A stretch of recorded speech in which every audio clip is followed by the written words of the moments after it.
जय माता दी। मैं पूनम अपने यूट्यूब चैनल पूनम सरिता संगीत में आप सबका तहे दिल से स्वागत करती हूँ और आप सभी के लिए इस माता रानी से प्रार्थना करती हूँ आप सभी लोग स्वस्थ रहिए, मस्त रहिए और अपने जीवन में आप लोग खूब तरक्की करिए। आज हम लोग बहुत सुंदर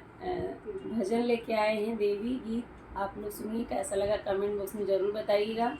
और वीडियो को ज़्यादा से ज़्यादा शेयर करिएगा और खूब सारा प्यार और आशीर्वाद दीजिएगा।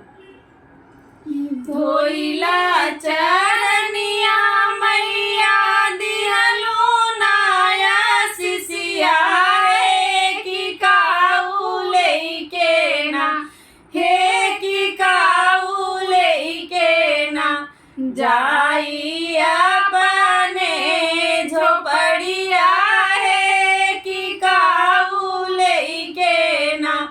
जाई अपने झोपड़िया है कि काऊ लेके ना धनवा जदे बई बेटी लूटी पाटी जई है कि बिरना दे बैना हे कि बिरना दे बैना तोहरे डोली के सिंगरवा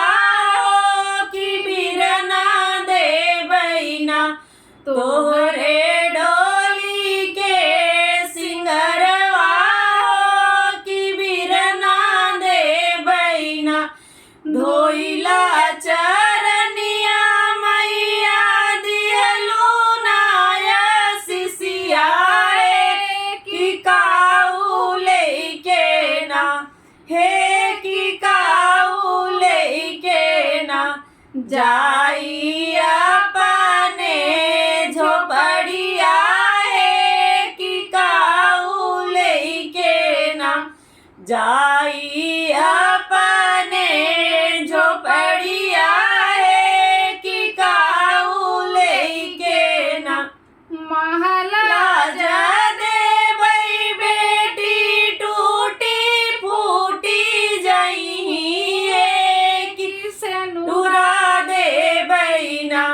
हे किसे नूरा दे बैना तोहरे मांगी के सुहगवा है किसे नूरा दे बैना तोहरे मांगी के सिंगरवा हो किसे नूरा दे बैना धोइला चरनिया मैया दिहलो नाया सिसिया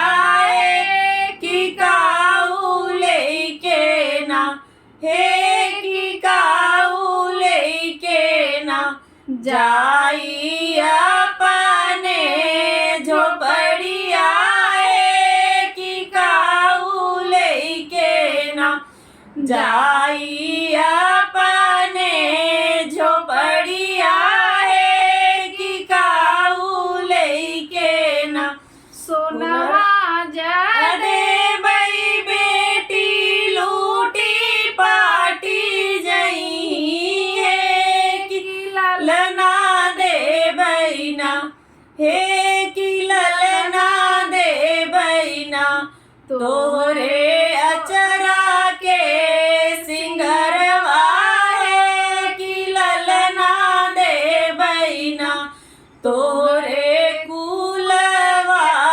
के दीपक है कि ललना दे बैना तोहरे कुलवा के दीपक है कि ललना दे बैना धोइला चरनिया मैया दिहलो नाया सिसिया कि काऊ लेके ना हे कि काऊ लेके ना जाइब अपने झोपड़िया है कि काऊ लेके ना जाई